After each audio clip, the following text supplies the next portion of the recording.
Salut, moi c'est Justine. Et moi, c'est Christine. Et vous écoutez Crème glacée spécial. Occultober.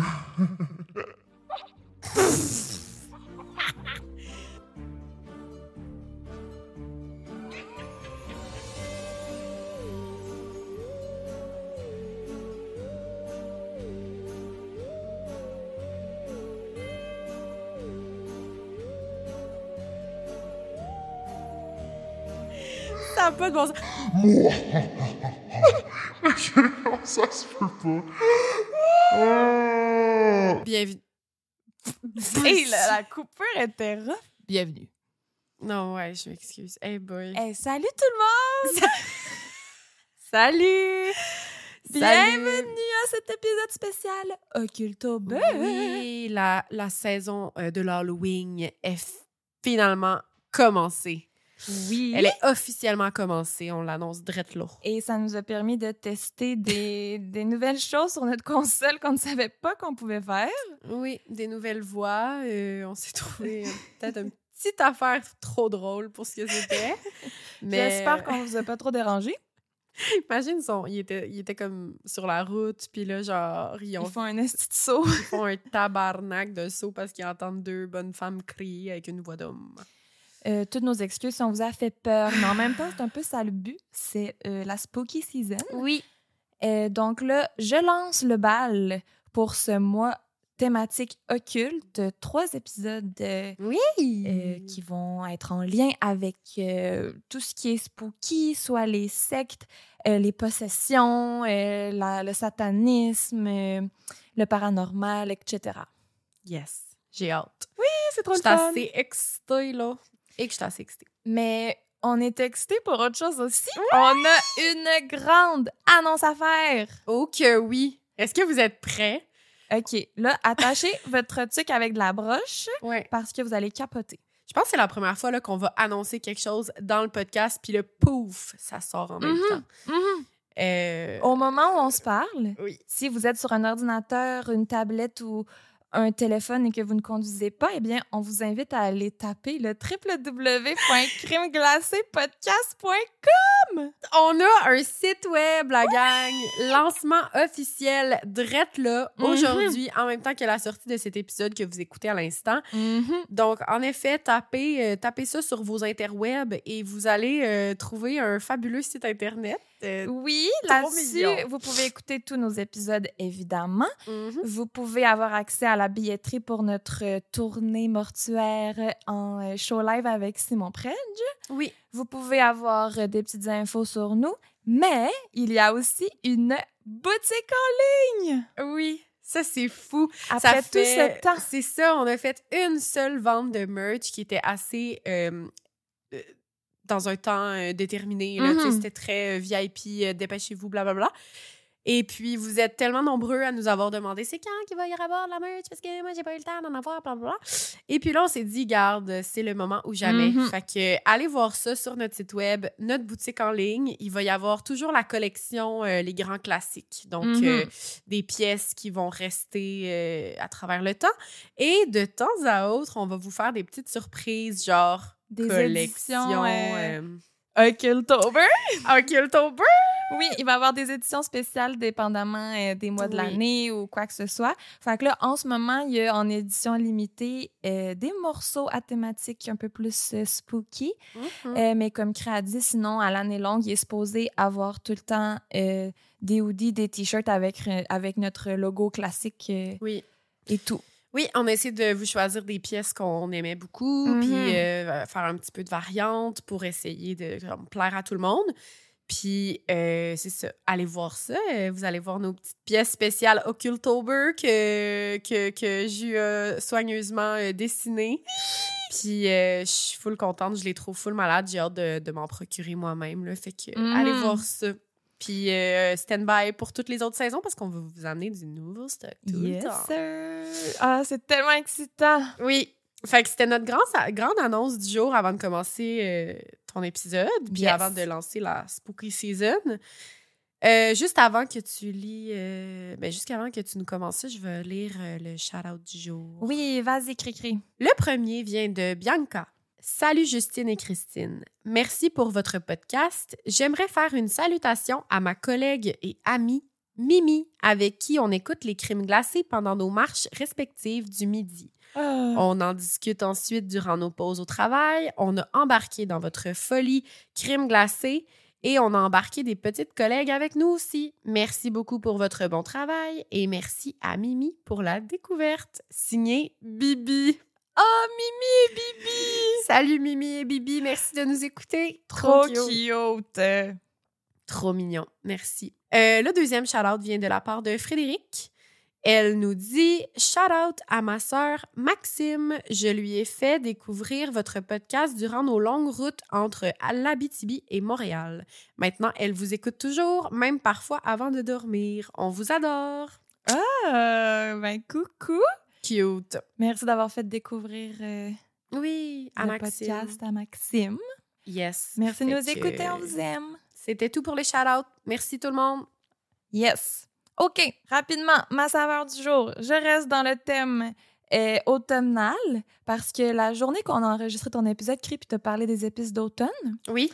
Eh bien, je ne sais pas si je suis sous écoute sur Instagram ou quoi que ce soit avec mon algorithme, mais j'ai eu une publicité Ben & Jerry's qui publiait une nouvelle saveur ou ramenait une saveur qui avait déjà existé qui était gâteau au fromage à la citrouille. Non.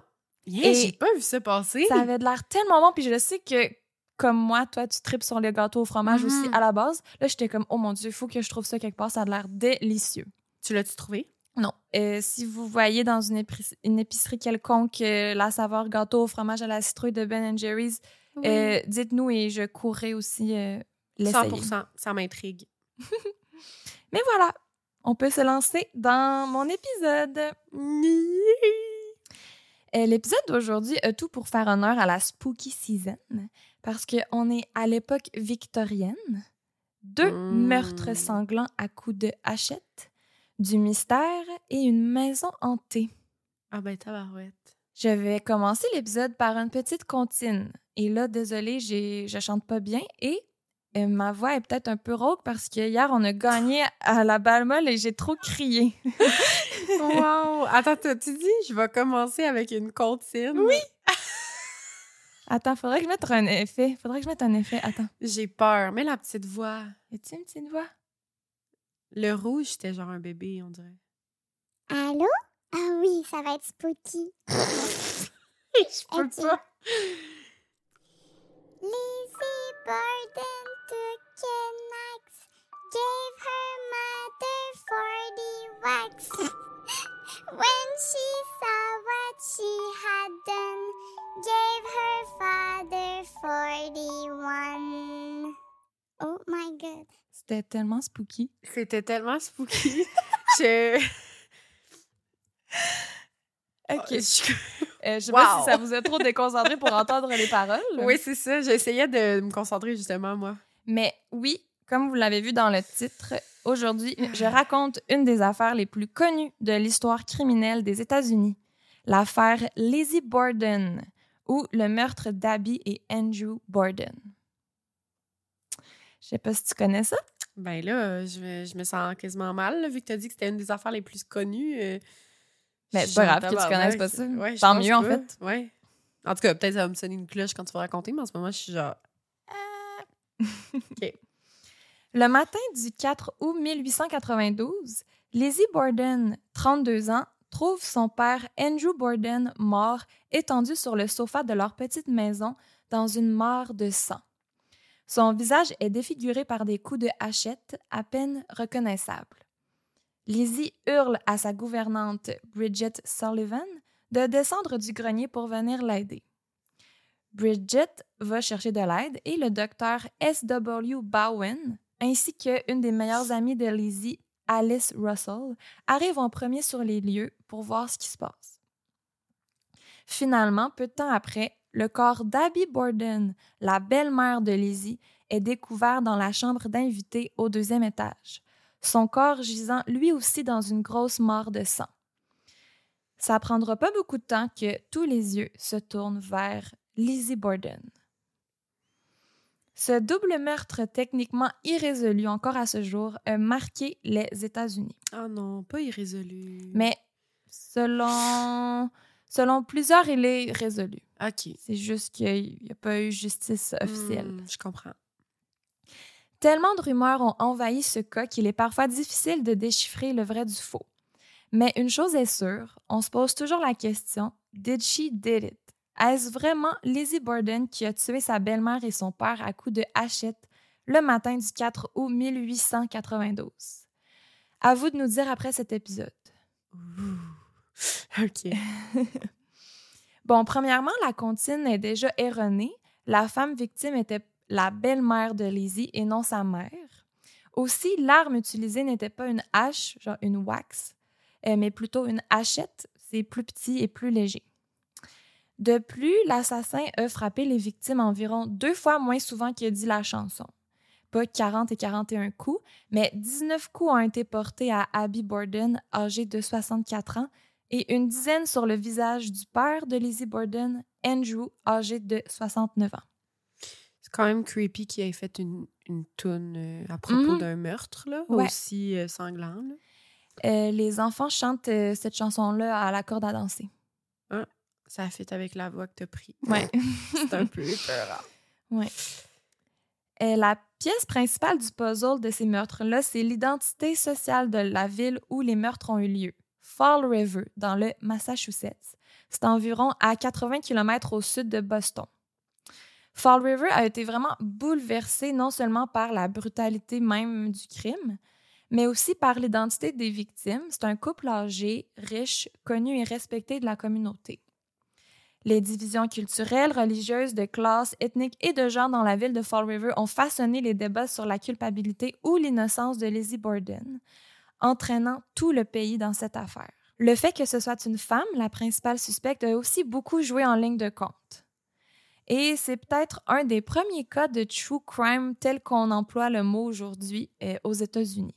C'est qui fait sensation dans les journaux, que les gens théorisent, en parlent, que ça fascine l'imaginaire. Là. C'est comme dans les premiers cas qu'on pourrait dire de true crime. Là. Je veux dire, il y a eu des crimes avant, là, c'est pas ça que je veux dire, mais c'est toute l'aura qu'il y a autour du true crime. Là. Oui, que les gens aiment se raconter cette histoire pour autre chose un peu, que juste se l'apprendre, mettons. Exact, c'est ça.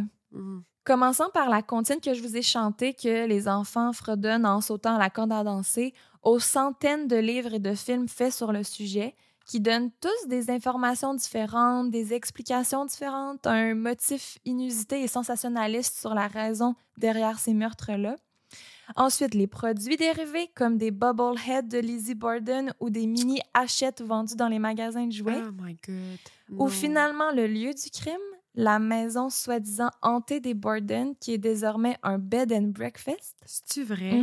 Cette histoire a plus que marqué l'imaginaire, au point de peut-être même dépasser les limites de l'éthique. Reste que 2 personnes sont mortes brutalement et personne n'a été puni pour ces crimes-là. Encore à ce jour.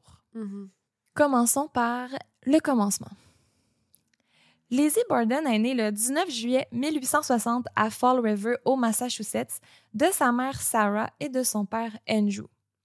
Lizzie a une grande sœur nommée Emma et les 2 filles ont grandi dans un milieu assez catholique, assez religieux. Au moment de notre histoire, Lizzie a 32 ans et sa sœur 41.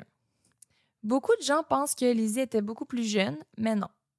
On dirait que ça rendait l'affaire encore plus sensationnaliste de dire que c'était une belle et jeune fille, là, mais pas qu'elle n'est pas belle et jeune, là, mais en voulant dire 32, c'était vieux aux yeux de l'époque pour une fille qui habite toujours chez ses beaux-parents. Parce que oui, malgré qu'elle soit dans la trentaine et sa sœur dans la quarantaine, les 2 sont célibataires et habitent toujours dans la maison familiale avec leurs parents et beaux-parents. Pour l'époque, c'est quand même surprenant. C'était un peu considéré comme des vieilles filles.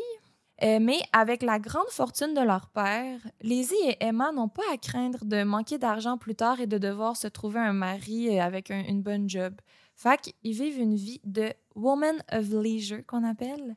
Elles sont des femmes de loisirs victoriennes. OK. Et je trouve ça quand même iconique d'être comme, je choisis le célibat, j'ai pas besoin de me marier et j'ai pas besoin de travailler non plus, donc Je suis profite une de femme la de vie. loisirs. Ouais, j'adore ce terme. C'est un peu mon rêve dans la vie d'être ça. Bye, Louis. Sorry. À l'époque, Fall River était la 3e plus grande ville du Massachusetts et les Borden faisaient partie des familles les plus importantes et les plus puissantes de la ville.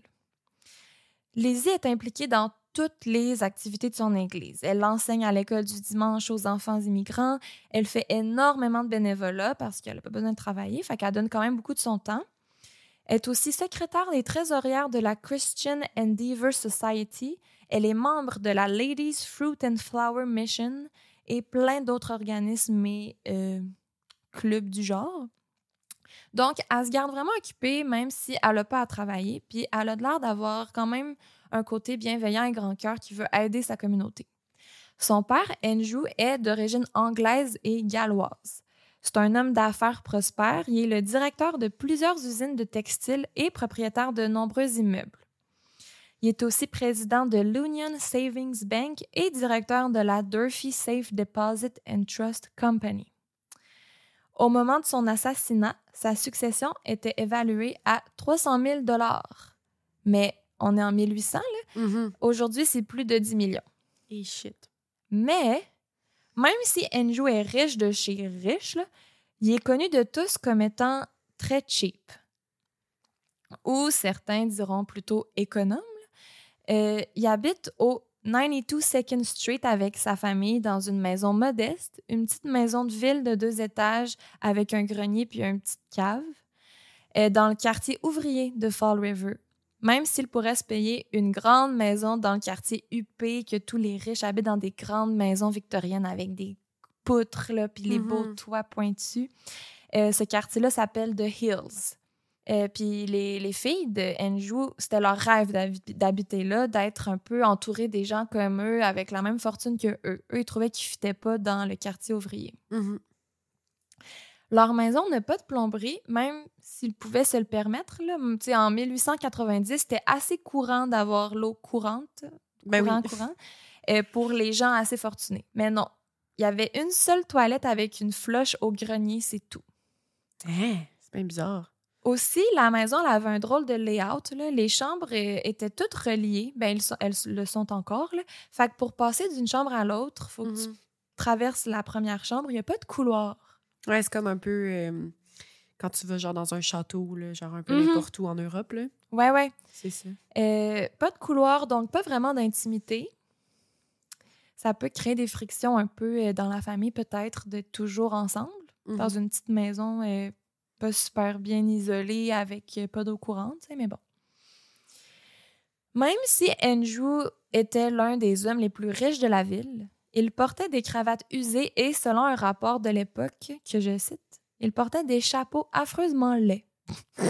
OK. Et il n'a pas l'air de l'homme le plus agréable ever. Là. On le décrit comme assez froid, sévère, mais surtout radin, là, tu sais, cheap. Mais que c'est comme gossant, genre. Ouais. Sa première femme et la mère de ses 2 filles s'appelait Sarah Anthony Borden et est décédée en 1863 quand Lizzie avait juste 3 ans. Elle est morte d'une congestion utérine et maladie de la colonne vertébrale. OK. Andrew, alors âgé de 44 ans, s'est remarié 3 ans plus tard à Abby Durfee Gray. C'était une femme de 37 ans issue d'une famille pauvre. Puis pour Abby, réussir à se trouver un mari riche à son âge, assez avancé, et son statut social, c'était vraiment comme miraculeux. Là. Puis tu sais, je rappelle, on est dans les années 1800, là, je dis pas que je suis d'accord avec cette mentalité-là. Là.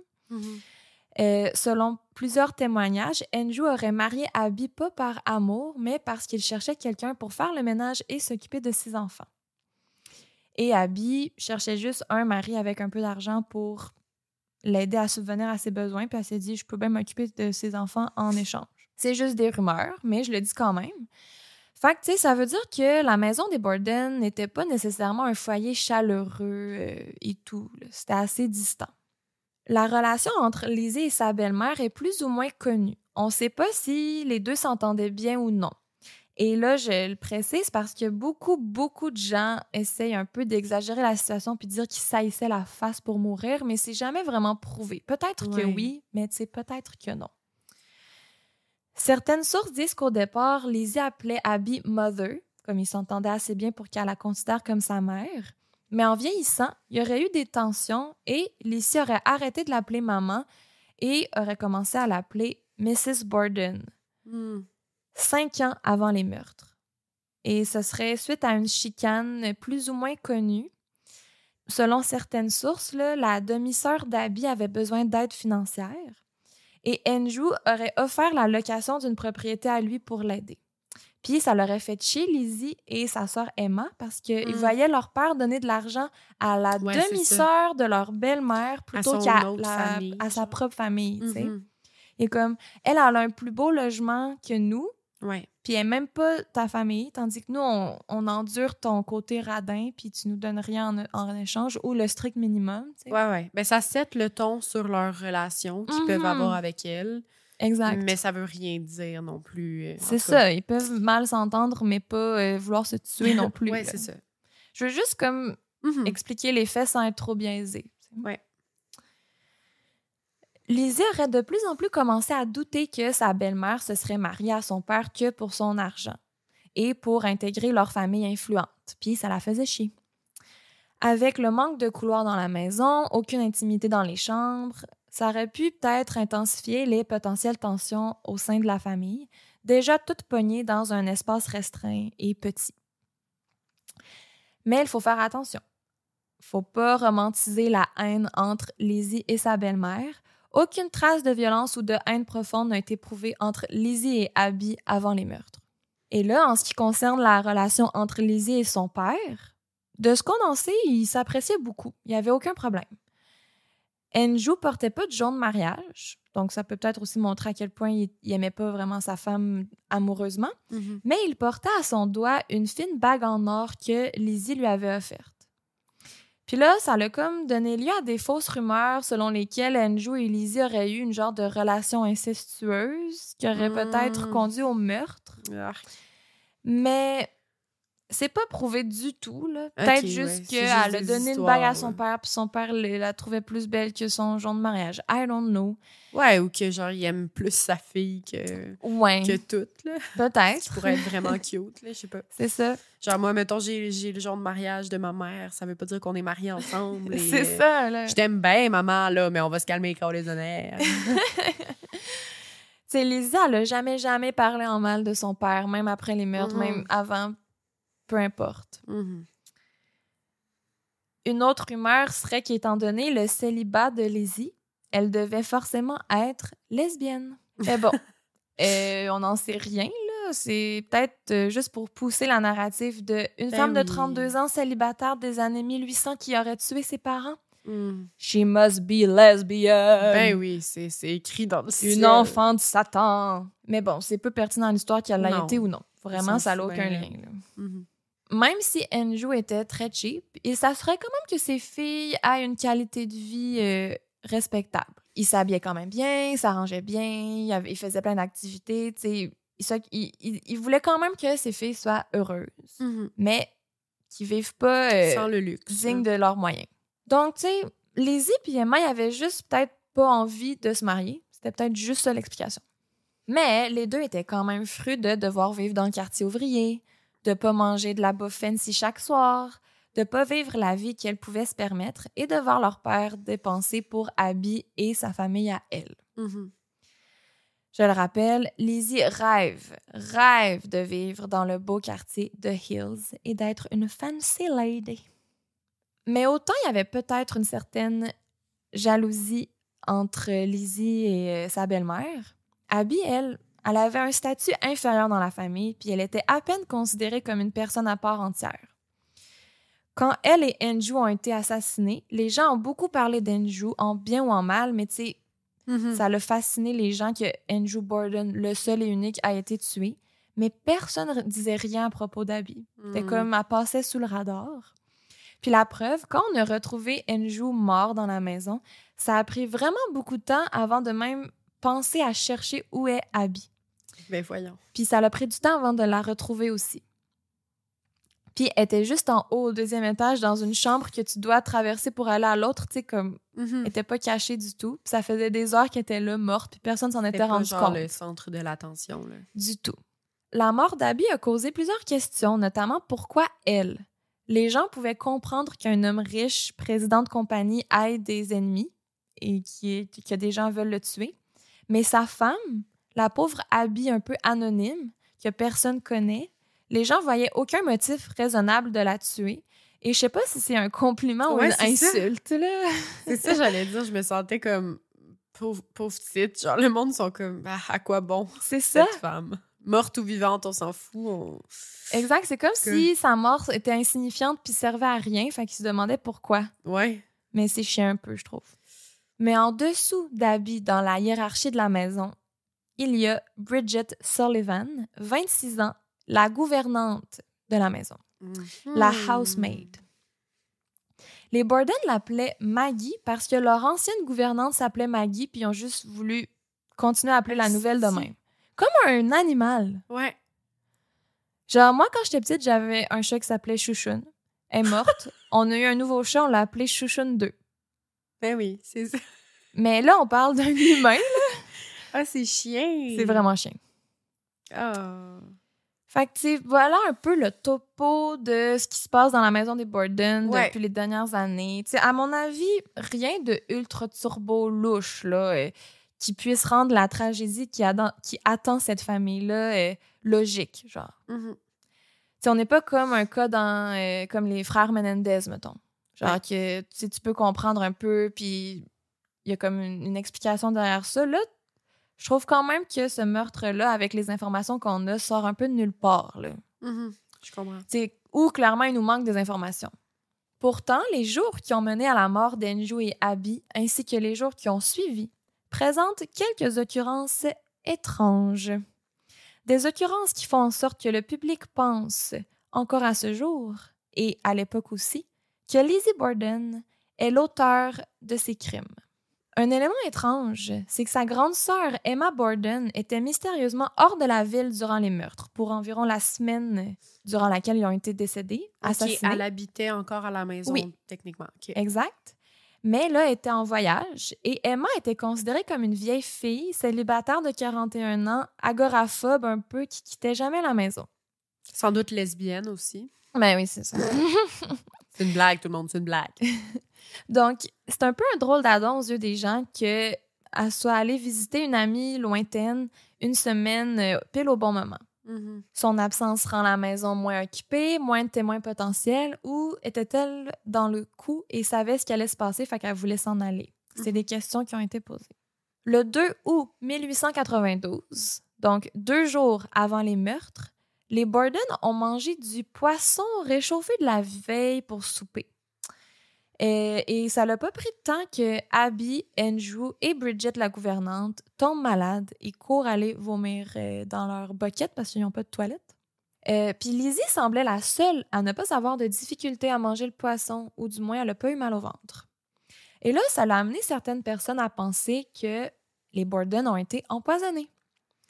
Moi, je pense juste qu'ils étaient tellement cheap qu'ils gardaient leur nourriture sur le comptoir, pas de frigo, pas au frais, puis ils réchauffaient du poisson, tu sais. Tu jouais avec le feu un peu, là. Ouais. Puis que Lizzie, elle a peut-être été chanceuse. Mais bon, les Borden eux-mêmes pensent qu'ils ont été empoisonnés. C'est quand même surprenant que, tu sais, tu manges du poisson, tu vomis, puis au lieu de dire « Ah, j'ai eu une intoxication alimentaire », tu penses tout de suite « Ah, j'ai été empoisonné ». Ouais, c'est ça. Abby est même allée voir son médecin le lendemain matin, le docteur Bowen, pour se confier et dire qu'elle craint que sa famille soit ciblée par un empoisonneur. Mais il pensait-tu que c'était Lizzie parce qu'elle était correcte ou mais quelqu'un d'autre? Ce qu'on sait pas, c'est est-ce qu'il y avait une idée sur qui pourrait être cet empoisonneur-là? Ça, on le sait pas. Mais parce que peut-être que c'était quelque chose qu'ils faisaient souvent, là, manger du poisson pas frais ou comme la bouffe de comptoir. Fait qu'à un moment donné, peut-être qu'ils se connaissent. Là, peut-être que leur système immunitaire allait super bien puis que c'est pour ça qu'ils pensaient à un empoisonnement. Là. Je sais pas. Là, mais c'est curieux puis c'est fâchant. Ouais. C'est fâchant aux yeux des Internet sleuths. Là, puis sont comme, est-ce qu'ils pensaient que c'était peut-être Lizzie ou ils pensaient que c'était quelqu'un à l'extérieur? Ça, on le sait pas. Mais on sait qu'ils pensaient avoir été empoisonnés. Mais bon, Abby est renvoyée chez elle. Son médecin dit c'est le poisson, là, clairement. Tu vas être correct demain, va te reposer. Le même jour, 3 août, ça, on est le lendemain matin quand Abby est allée chez le docteur. Fait que là, le 3 août, en après-midi, Lizzie, elle, va visiter sa bonne amie Alice Russell, que j'ai nommée au début de l'histoire. Elle se confie à Alice en disant « Je sens que quelque chose de mal va arriver à ma famille. » Elle dit « C'est comme si une lourdeur pesait sur moi. Père a tellement de problèmes. J'ai peur que quelqu'un fasse quelque chose de mal. » La veille des meurtres. C'est louche. C'est étrange. Le soir, au souper, les Borden accueillent une visite un peu surprise de leur oncle John.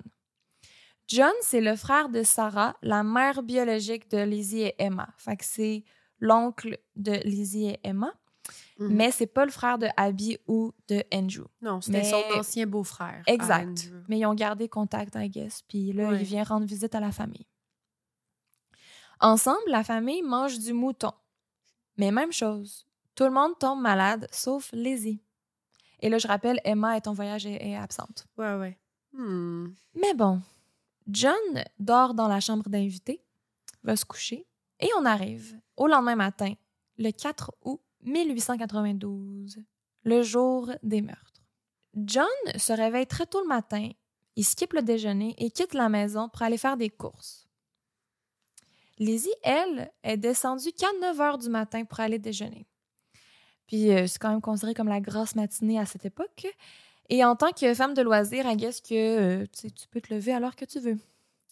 Donc, elle descend prendre son petit déjeuner et elle dit à Bridget, la gouvernante, « Ah, je me sens pas bien. Moi aussi, je pense que le mouton n'a pas bien passé. J'ai mal au ventre. » Puis Bridget, elle lui dit, « Moi aussi, j'ai vomi cette nuit. Je me sens vraiment pas bien. J'ai mal au ventre. Je feel pas. » Puis là, Lizzie, elle lui dit, « Ah, repose-toi. Travaille pas aujourd'hui. Là, anyway, je suis là. Il n'y a pas de stress. » Là, tu sais, c'est gentil. Bridget est comme, « Ah, parfait. OK, j'allais me reposer au grenier. » Parce qu'elle, elle a comme une... Le grenier est comme sa pièce. Un peu comme La femme de ménage, si vous avez lu le livre. Mais non, mais ouais, comme c'est vraiment un classique. Là, de... Ouais. Mais là, on peut se demander, est-ce qu'elle voulait se débarrasser de Bridget cachée au grenier? Ouais. Ou elle était juste gentille et elle a dit, clairement, on file tout pas, va te reposer. Il y a tout le temps comme...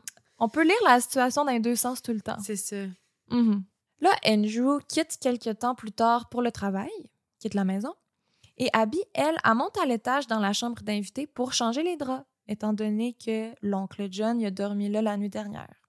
Je rappelle, Abby a été retrouvée morte dans la chambre d'invité. Après sa petite sieste, Bridget a descendu du grenier, toujours mal en point à cause de l'empoisonnement alimentaire ou autre, empoisonnement tout court peut-être, qui sait.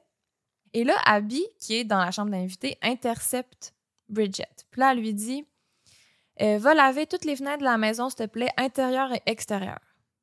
Là, Bridget est genre, bruh, ta fille me dit que moi, j'avais congé aujourd'hui parce que je suis malade. Ouais, c'est ça. Genre, j'ai la gastro, mais OK.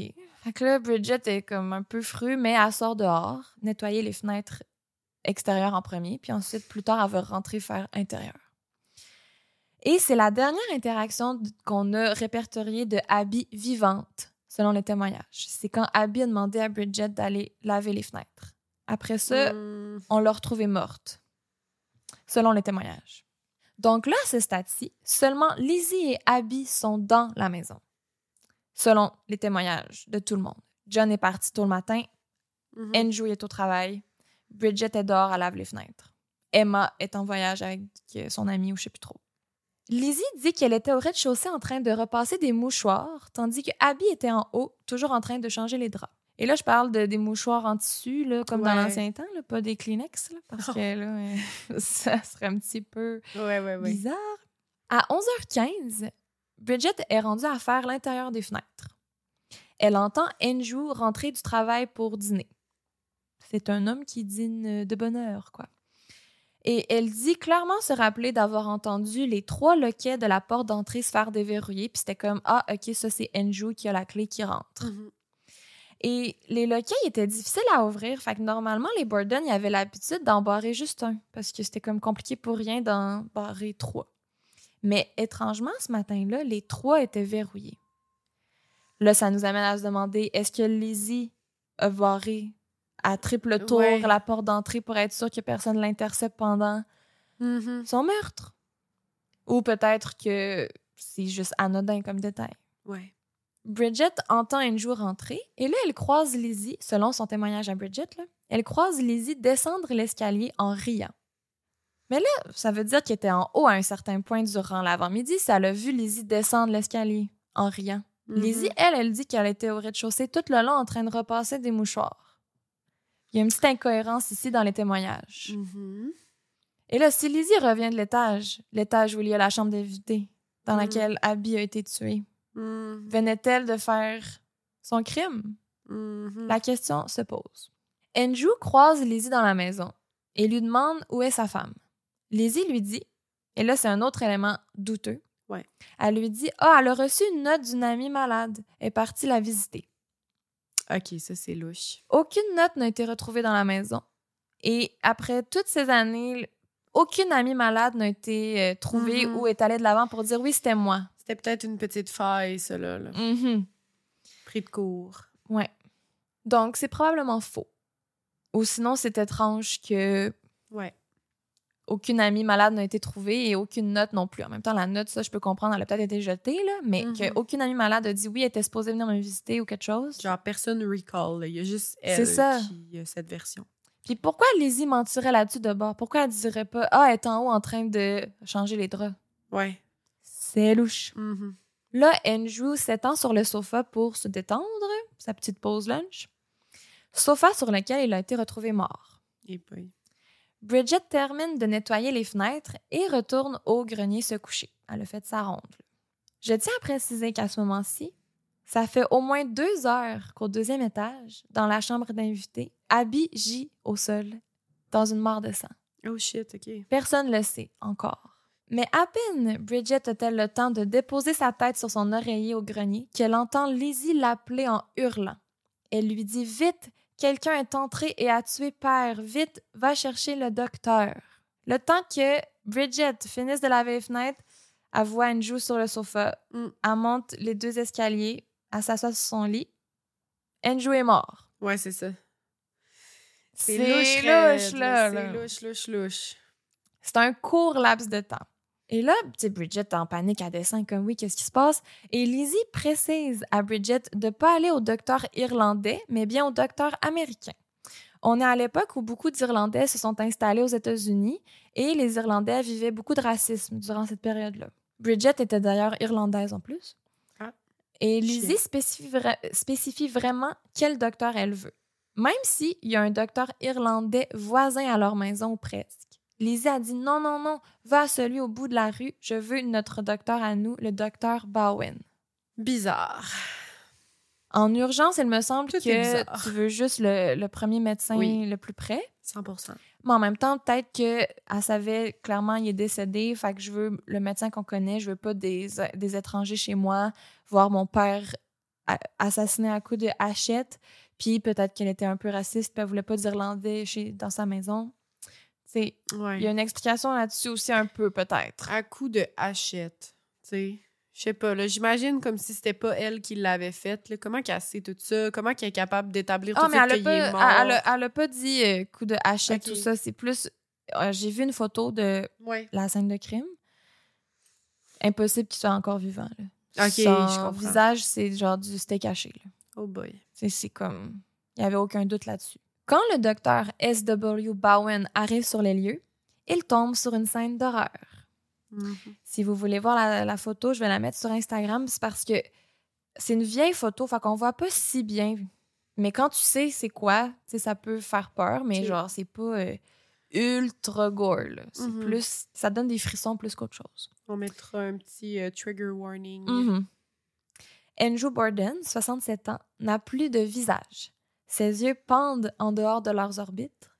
Il a reçu une dizaine de coups de hachette directement dans la face. De face. C'est pas un meurtre propre, vite fait, bien fait, tueur à gage ou si ça. Là. On dirait de la rage, de la vengeance. Quelqu'un s'est défoulé. Là. Un crime passionnel. Alice Russell, la bonne amie de Lizzie, arrive peu de temps après porter secours. Et presque en même temps que les policiers. Là, les policiers lui demandent d'aller au 2e étage chercher un drap pour cacher le corps de M. Borden. Et c'est là qu'elle tombe sur le corps d'Abby, qui gisait là depuis 2 bonnes heures. Alice, en allant chercher les draps, tombe sur le corps de la belle-mère. Ouais. Abby est à plat ventre sur le plancher, à gauche du lit. Étrangement, autant Bridget, en montant au grenier, que Lizzie, selon elle, ne l'avait vue avant ce moment-là. Même si pour accéder à la chambre des filles, tu devais passer par la chambre d'invités. Abby a reçu un premier coup de hachette fatal sur le derrière de la tête et ensuite 17 autres coups dans le dos. De l'acharnement, là. De l'acharnement, de la rage pure et dure. Lizzie n'est pas immédiatement suspectée. C'est une femme, après tout, qui est un peu en état de choc. C'est elle qui a découvert les corps. Puis elle est jeune. 32 ans. Okay. Et l'opinion première des policiers, c'est une femme ne tue pas de cette manière aussi barbare-là. Une femme tue par du poison. C'est ça qu'ils disent les policiers. Fait clairement, ça, c'est l'œuvre d'un homme. Et là, on pense à un intrus, un étranger, mais cette hypothèse a plusieurs failles. Mais tu sais, Lizzie, dès qu'elle a, entre guillemets, trouvé son père mort sur le sofa, elle a dit « Vite, quelqu'un est entré, a tué père et est ressorti. » Elle a comme tout de suite dit ça. Est-ce que... Mais elle a dit pas qu'elle a vu quelqu'un rentrer. C'est comme si elle avait tout de suite assumé la chose. Il est déterminé qu'Abby a été tuée 2 heures avant Andrew. Comment quelqu'un a-t-il pu tuer Abby silencieusement sans que ni Lizzie, ni Bridget, ni Andrew l'entendent? Ensuite, se cacher dans la maison pendant 2 heures et 2 heures plus tard ressortir pour tuer Andrew? Non, c'est ça. Genre, Lizzie, elle aurait tout entendu. Ben Bridget, peut-être pas, là, dans le sens que si elle était dehors un peu dehors, ou au grenier, ouais. Puis comme il se passait des choses dans la maison, whatever, puis elle n'entendait pas, mais Lizzie, elle aurait tout entendu. Ben oui. Elle aurait été capable, en tant que fille, de dire genre, j'ai entendu du bruit, je me demandais c'était quoi, et puis finalement, je me suis recouchée, et là, plus tard, j'ai entendu un autre bruit, et c'était père. Exact. T'sais, elle aurait Exact. tout entendu, là. Non, ça avait l'air très calculé, là. Ça avait l'air d'être comme la parfaite heure avant que son père revienne du travail et que Bridget est à l'extérieur. Mm-hmm. Puis ensuite, la parfaite heure de retour quand son père est bien pour le lunch, puis tout. Mm-hmm. Ça a l'air d'être full calculé. Exact. Quelqu'un connaissait clairement l'horaire de tout ça. Là. Oui. Le docteur Bowen est arrivé 15 minutes après la mort d'Andrew. Genre, c'était frais, là. Comment le tueur a-t-il réussi à s'enfuir aussi vite sans être vu? Personne complètement ensanglanté n'a été vu dans la rue, dans le coin, parce que pour commettre ce genre de crime-là, t'es plein de sang. Là. Ouais. Il y en avait partout ces murs. Tu peux pas passer inaperçu dans la rue après. À peine quelques heures après les meurtres, les policiers arrêtent un premier suspect, un immigrant portugais de la nouvelle diaspora européenne de la ville, mais il est vite innocenté. C'était juste genre du profilage de comme... Ouais, genre. Un Portugais marche dans la rue, on t'arrête. Super. Random. Les policiers commencent à remarquer que pas une seule larme coule des yeux de Lizzie. Elle est froide et détachée. Mais elle est peut-être en état de choc. Quand même, c'est toujours une excuse qu'on donne, que ce soit quelqu'un de coupable ou non. On ne sait jamais comment on va réagir à ce genre d'événement-là. Mm-hmm. Ça va prendre 32 heures avant de faire une fouille complète de la maison des Borden. C'est long, là. Sur le coup, ils vont surveiller un peu la demeure, mais ils la fouillent pas de fond en comble. Parce que les policiers disent qu'étant donné l'identité des victimes, puis le lieu du crime qui est la maison des Borden, des gens respectés, puis que là, Lizzie Borden, qu'ils connaissent bien, est comme endeuillée et tout, ils veulent pas brusquer la famille, puis ils veulent qu'ils prennent leur temps, puis ils se disent impossible que ça soit quelqu'un de la famille, fait qu'on va leur laisser leur espace. Ouais. Mais t'as quand même laissé Lizzie 32 heures dans la maison sur la scène du crime. Là. Elle dormait là le soir. Là. Ouais. Elle a pu cacher plein d'affaires. Ça va aussi prendre 3 jours avant d'interroger Lizzie et le reste des témoins. Quand même, c'est long, je trouve. Mm-hmm.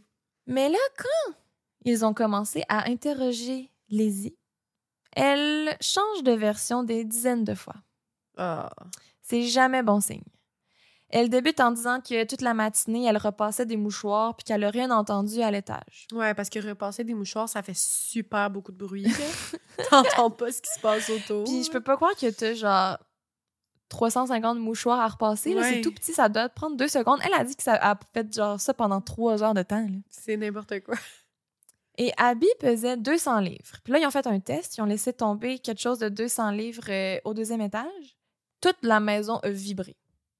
Fait que si quelqu'un donne des coups de hachette 18 fois sur un corps de quelqu'un qui pèse 200 livres, dans cette maison-là, qui est faite en bois, une vieille maison victorienne, là, toute, même le voisinage aurait vibré. Là, comme c'était évident que quelqu'un aurait entendu quelque chose. Mais Bridget, elle a rien entendu non plus. Elle était dehors, elle lavait les fenêtres. Ouais. Mais on va y revenir à Bridget. Ouais, c'est ça. Lizzie poursuit en disant: quand son père est rentré, elle est sortie dehors aller chercher un poids à canne à pêche dans le cabanon. Et ce serait durant ces quelques minutes en dehors de la maison, genre pendant que Bridget était au grenier puis elle dehors, que là, quelqu'un serait entré, aurait tué son père et serait reparti. Fait que, excuse-moi, là, mais juste pour expliquer la journée de Lizzie, là, une femme de 32 ans, femme de loisirs, sa journée, c'est de passer des heures à repasser des mouchoirs pour ensuite aller chercher un poids de canne à pêche dans le cabanon. Oui, une grosse matinée occupée, là. C'est quoi, cette femme de loisirs? Ça ne tentait pas de choisir des activités plus le fun, genre? Qu'est-ce que c'est ça? Mais Est-ce que c'est bon? ça a été prouvé qu'elle avait des plans d'aller pêcher. Mais c'était comme la semaine d'après. Fait que c'était comme un peu de bonheur d'aller un matin random chercher ton poids à canne à pêche. C'est pas comme si tu partais le soir. Ben non, c'est ça. Tout est weird. Puis il y a même du monde qui dit que sa canne à pêche était brisée, fait que ça servait à rien qu'elle aille chercher le poids. C'était pas logique comme excuse, mais tu sais, là, Ouais. à quel point c'est vrai, tout ça, on le sait pas, là. Mais elle a rechangé de version en disant que elle était dans le cabanon pour trouver du fil et non pour chercher son poids à canne à pêche. Puis finalement, elle était dehors en train de cueillir des poires. Et les poires reviennent souvent dans cette histoire, ben comme, je vais pas en renommer, là, mais Mhm. je sais que la maison des Borden est décorée de poires partout, puis que, je sais pas si c'est un fruit fancy ou quelque chose, là, mais les poires avaient de l'air important pour les Borden. OK. OK. Mais aucun témoin ne peut confirmer ces déplacements. C'est peut-être qu'elle est sortie dehors faire quelque chose, mais on peut pas le confirmer, sauf Lizzie elle-même. Non, c'est ça. Personne, encore à ce jour, ne peut dire où était Lizzie et quand, à part Lizzie elle-même. Mais Mhm. est-ce qu'on peut vraiment la croire? Puis c'est des trous dans l'histoire qu'on pourra jamais prouver parce que peut-être qu'elle ment, puis si elle ment pas, ça change toute la donne. Ça veut dire que c'est pas elle, mais on peut pas le prouver parce qu'il y a juste elle qui peut le dire. C'est Mais comme bizarre. si elle ment pas, elle est vraiment pas bonne. Non, là, c'est ça. Parce que comme, Mhm. c'est quoi que tu trouves ton père mort, premièrement, essaye... Genre, si c'est pas toi, là, mais semble que t'as une certaine émotion, Ouais. tu vis des choses, tu trompes pas 46 000 fois dans ta version de ta journée, là, genre, tu varies pas entre je cueillais des poires, je suis allée chercher une canne à pêche, tu sais, c'est comme tellement... Mhm. T'as pas besoin de te chercher 1001 excuses. Si c'est pas toi, puis tu vas être vraiment capable de le prouver assez vite que c'est pas toi, là. En tout cas, dans ma tête, là. Mhm. Genre, Oui, elle s'aide pas du tout, la pauvre. c'est là. bizarre, tout Mhm. ça, là. Mm. Dans un podcast que j'écoutais, l'animateur a dit cette histoire-là, on en ressort en se disant c'est sûr que c'est Lizzie, mais dépendamment de comment tu lis les faits, tu peux aussi dire c'est sûr que c'est pas Lizzie. Ouais.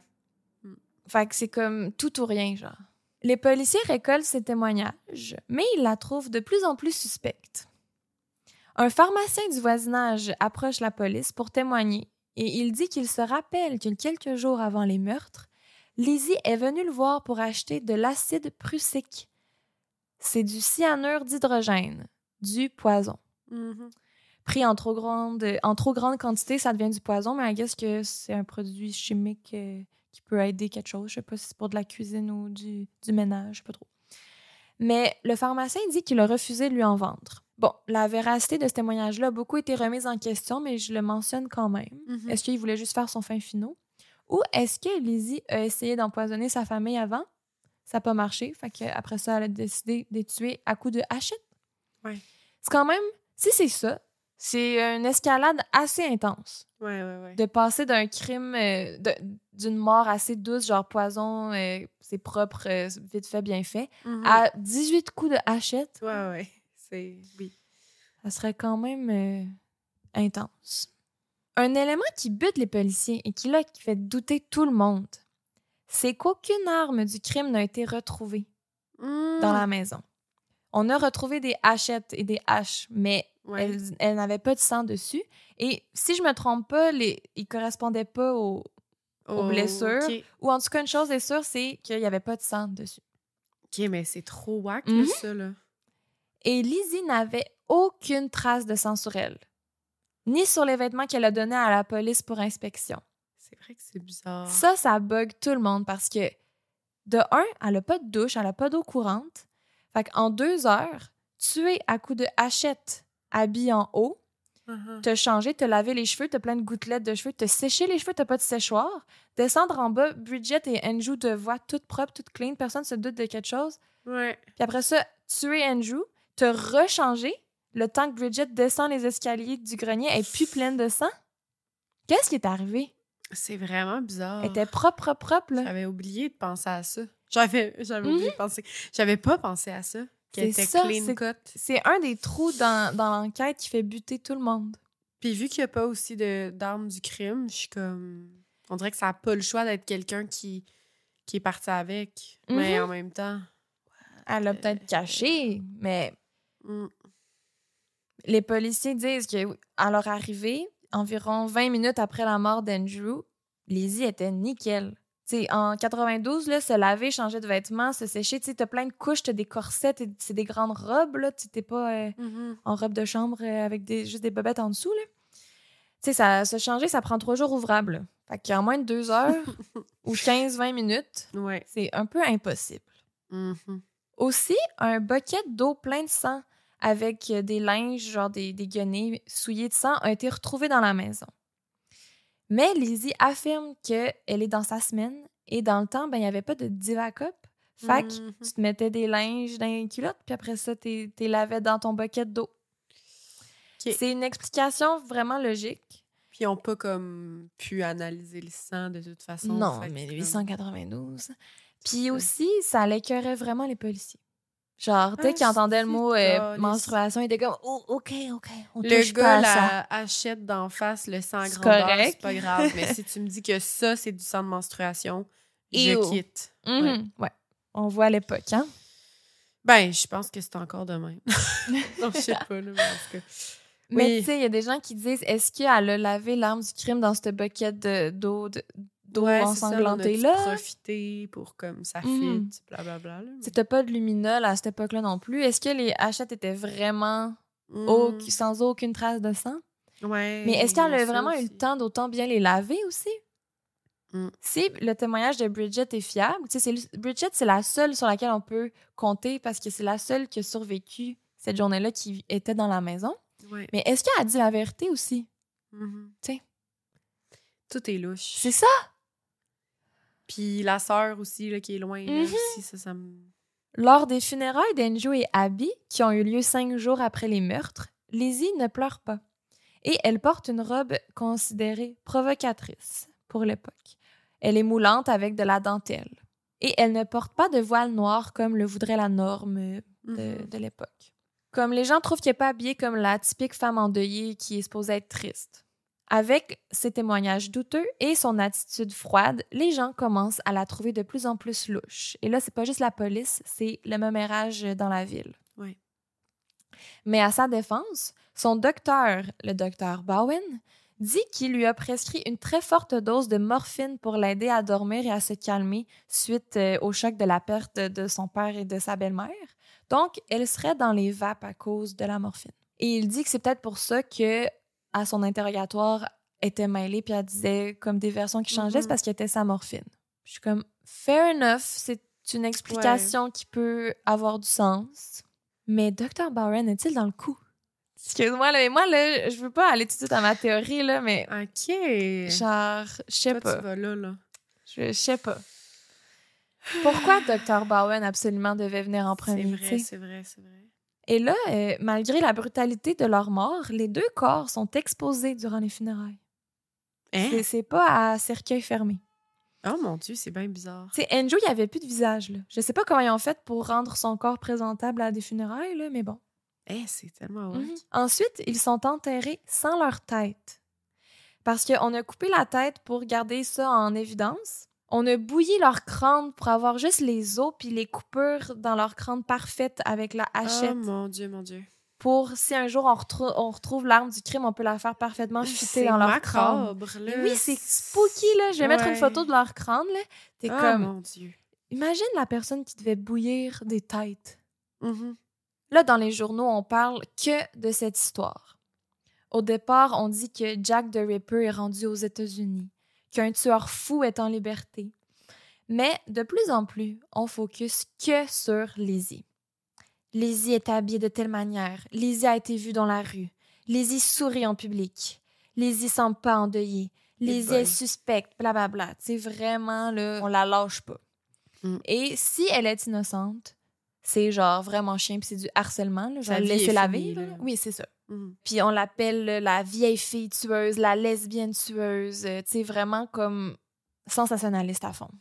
Une commission d'enquête est lancée. Durant 3 jours, Lizzie Borden est amenée à témoigner. Là, on poursuit personne, on veut juste établir les faits, les preuves, les indices qu'on a. Et ce seront les seules fois que Lizzie va témoigner en cours, parce que à son procès, elle ne va pas témoigner. Mais déjà que son premier interrogatoire à la police était confus et que ses versions changeaient, là, c'était encore pire. À la commission d'enquête, on lui posait des questions. Là, elle disait oui. 2 minutes plus tard, on ramenait le sujet, elle disait non. Était-tu sa morphine, là aussi? Selon son docteur, oui. Mais docteur, bah ouais. OK. Et elle avait même pas d'avocat pour cette commission d'enquête-là. Elle était mal préparée, diffuse. Tu sais, c'était bizarre.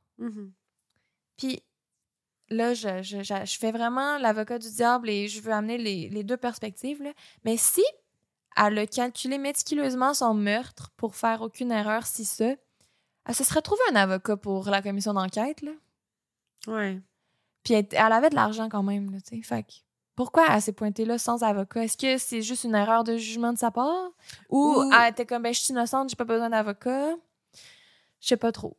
Ou genre, je suis pas innocente, mais si j'ai pas d'avocat, je vais avoir l'air innocente. Parce que je suis comme pas organisée, je m'attendais, c'est comme, qu'est-ce qui se passe?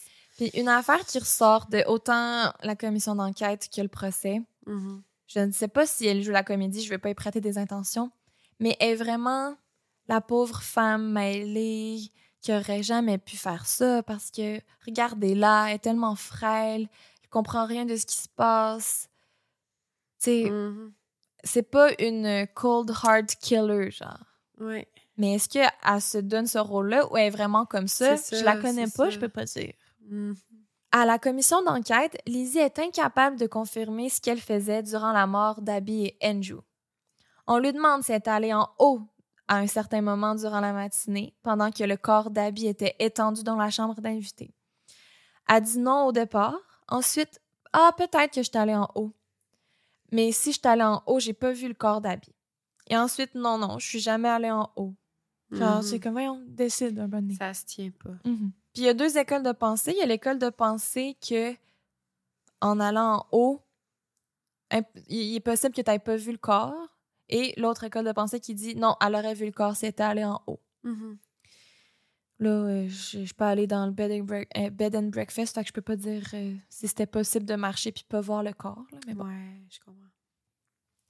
Là, on a Bridget, la gouvernante, qui est comme le témoin clé de la commission d'enquête. Sans être ouvertement pour ou contre Lizzie, elle est la seule personne vivante qui était elle aussi dans la maison cette journée-là et elle est beaucoup plus claire et concise et cohérente dans ses témoignages que Lizzie. Son témoignage est donc hyper important pour créer la timeline de la situation et c'est celle que je vous ai racontée, mais ça vient juste d'une personne quand même. Ouais, c'est ça. Parmi les gens qui croient en l'innocence de Lizzie, il y a le docteur Bowen, qui explique à quel point Lizzie est sous l'influence des médicaments en ce moment, c'est pour ça qu'elle est confuse, c'est pour ça qu'elle se mélange dans ses versions, qu'elle se rappelle pas ce qu'elle faisait. Et il y a sa grande sœur Emma, elle aussi, qui défend Lizzie en disant que Lizzie n'a pas une once de haine à l'égard d'Abby ou de son père, qu'elle les aimait, qu'elle n'avait pas de raison de les tuer. Mhm. Il y a aussi John, l'oncle, qui est parti super tôt le matin, qui témoigne, qui dit « Je suis partie super tôt, j'ai même pas déjeuné, j'ai pris tel calèche, je me rappelle, j'ai croisé 6 Anglais ou 6 personnes, je me rappelle plus, là, j'ai croisé 6 personnes, je me rappelle de leur nom, je me rappelle du numéro qui était écrit sur la Trop casquette de mon précis. chauffeur. Ultra précis. » Ben là, voyons donc, là. Qu'est-ce Qui amène se à passe? penser, genre, voyons, est-ce que tout le monde est dans le coup, genre? Ouais, c'est ça. Parce que lui, il a dormi dans la chambre d'invité. La chambre d'invité que Abby a été retrouvée morte. Puis après ça, vite, il est parti super tôt, on l'a plus jamais revu. Il y a un témoignage béton avec des preuves, entre guillemets, qui prouvent tous ses mouvements, que ces preuves, en fait, c'est ses souvenirs, là. Ouais. Puis ses arguments, c'est genre, oui, je me rappelle du nom des 6 hommes avec qui j'ai pris le train. C'est trop Mais bizarre. il dit pas le nom des 6 hommes. Il dit juste, je pourrais vous les nommer si vous me le demandez. Là, Ouais, personne il ne a le juste l'air demande. confiant. Fait qu'il inspire confiance. C'est tellement whack. Mm-hmm. Ça me fait penser un peu à Saltburn. Ah! Ça. C'est vrai. Je dirais pas pourquoi. Je dirais pas pourquoi pour les gens qui ont pas vu le film, mais ça me fait penser à Saltburn. Je sais pas, ça me fait penser à ça. En tout cas. Mais aussi comme des riches... Ouais, genre Ouais. juste comme l'époque, puis l'ambiance, puis blablabla. Mais aussi l'espèce de genre... Tout le monde est dans le coup. Je sais pas. Ouais. Après la commission d'enquête, le juge, le procureur et le shérif concluent que Lizzie Borden est probablement coupable. Le 11... Probablement. Ouais, mais donc, ce qui justifierait de l'amener en justice. Mhm. Le 11 août 1892, c'est rapide, là. Les meurtres ont eu lieu le 4 août. Mhm. La police cogne au 92 2nd Street pour arrêter Lizzie Borden.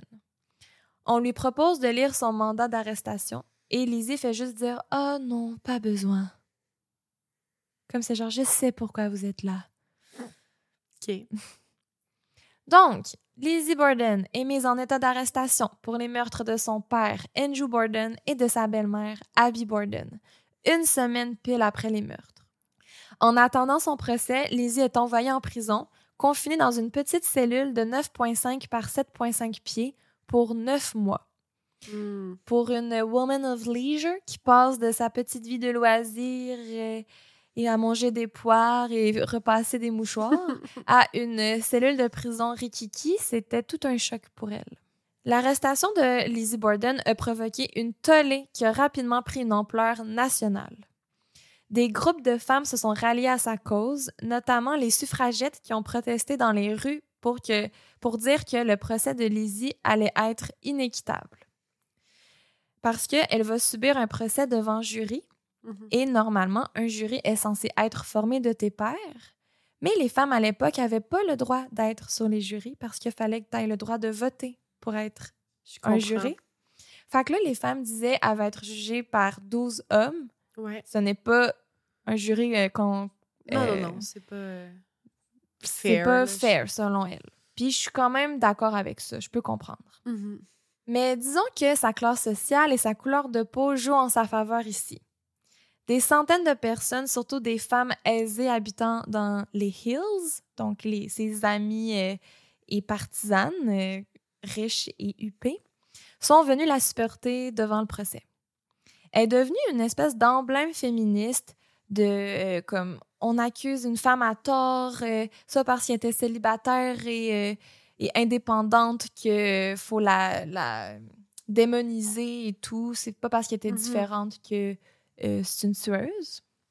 Mais c'est comme du féministe intersectionnel, c'est du white upper class feminism, là. Tu sais, si c'était une gouvernante noire, mettons, elle aurait eu aucune partisane. Mhm. C'est sûr. Mm-hmm. Du côté de la poursuite, on dit que Lizzie est la seule suspecte potentielle dans cette affaire. Genre, si c'est pas elle, c'est personne. Dans les jours précédant la mort des Borden, ils auraient potentiellement été empoisonnés, je le rappelle. Donc, la poursuite dit que c'était peut-être une première tentative échouée de Lizzie de les tuer. Elle aurait aussi été vue en train d'essayer d'acheter du poison à un pharmacien.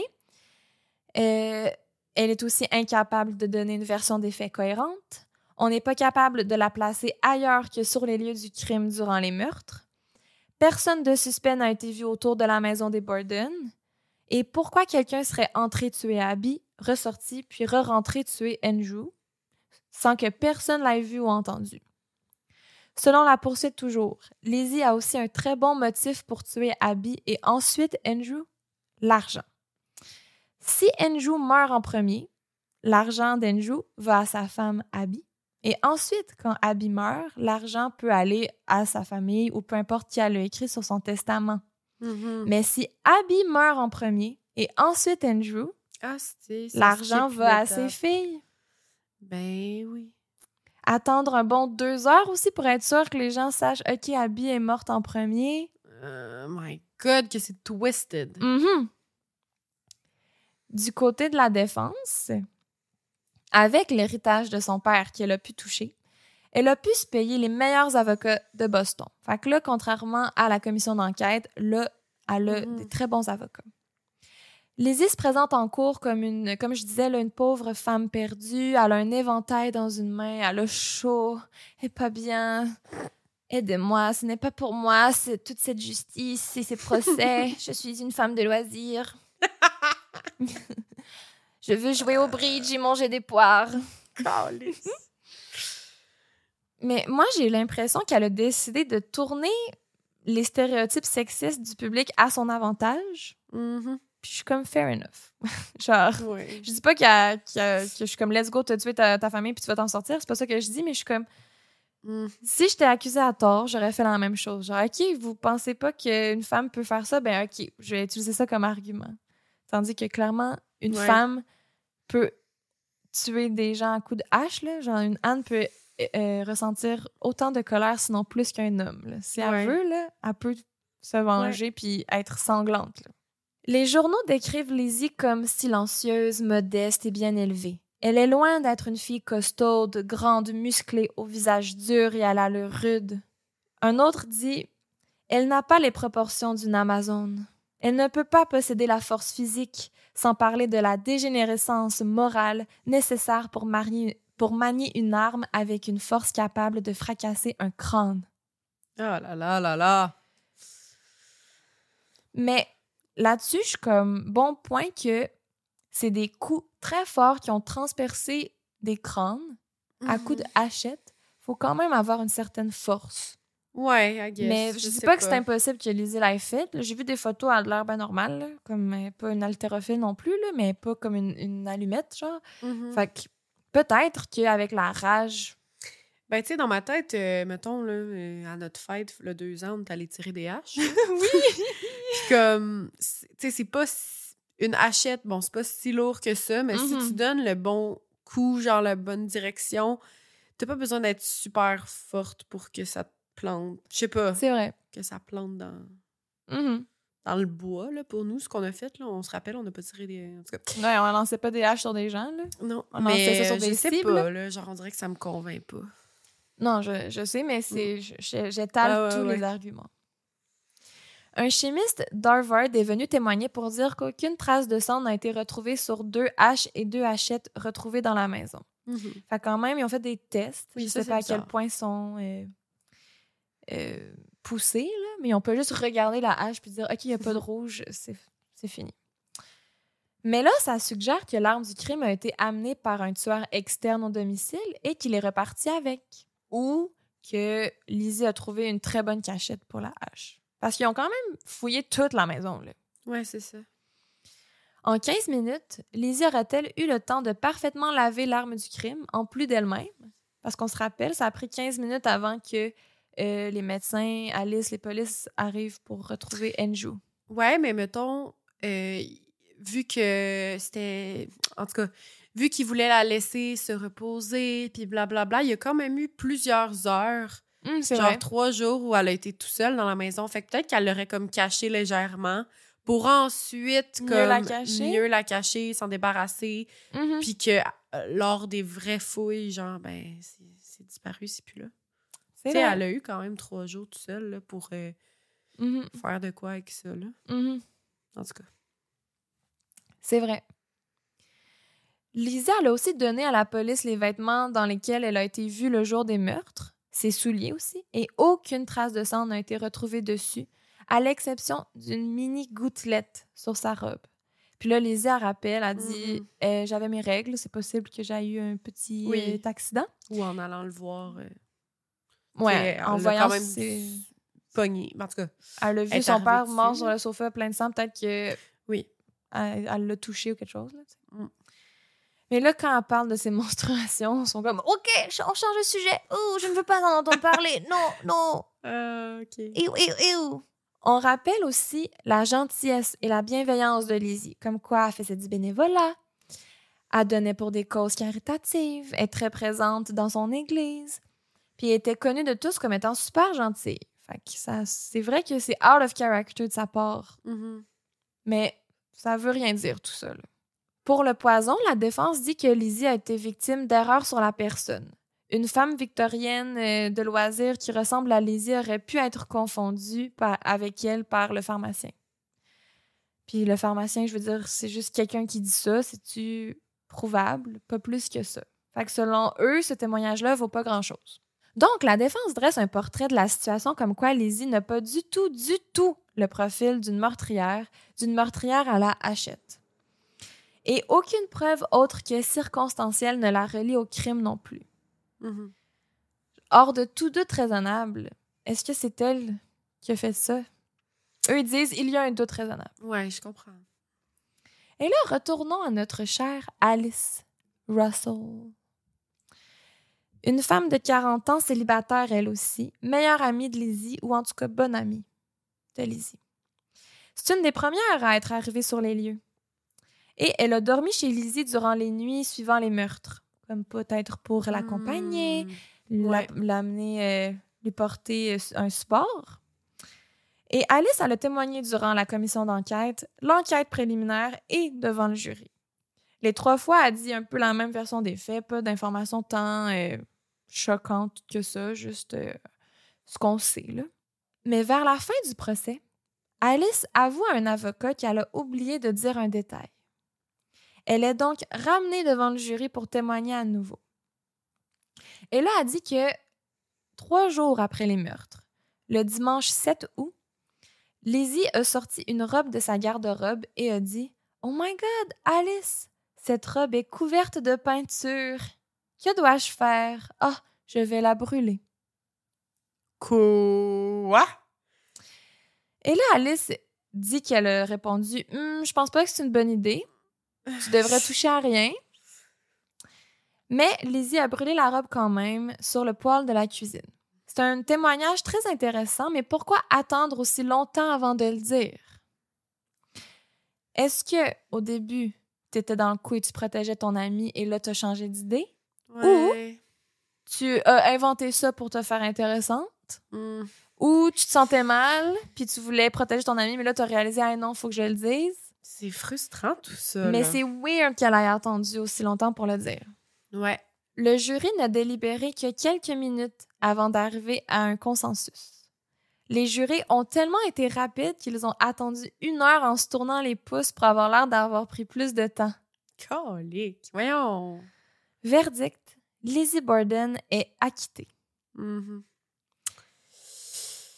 Ouais. La foule et ses partisans s'esclavent. Lizzie fond en larmes. Bon. Des larmes de soulagement d'avoir passé proche d'être accusée de meurtre à tort ou des larmes d'euphorie de s'en être sortie malgré tout. Did she get away with murder?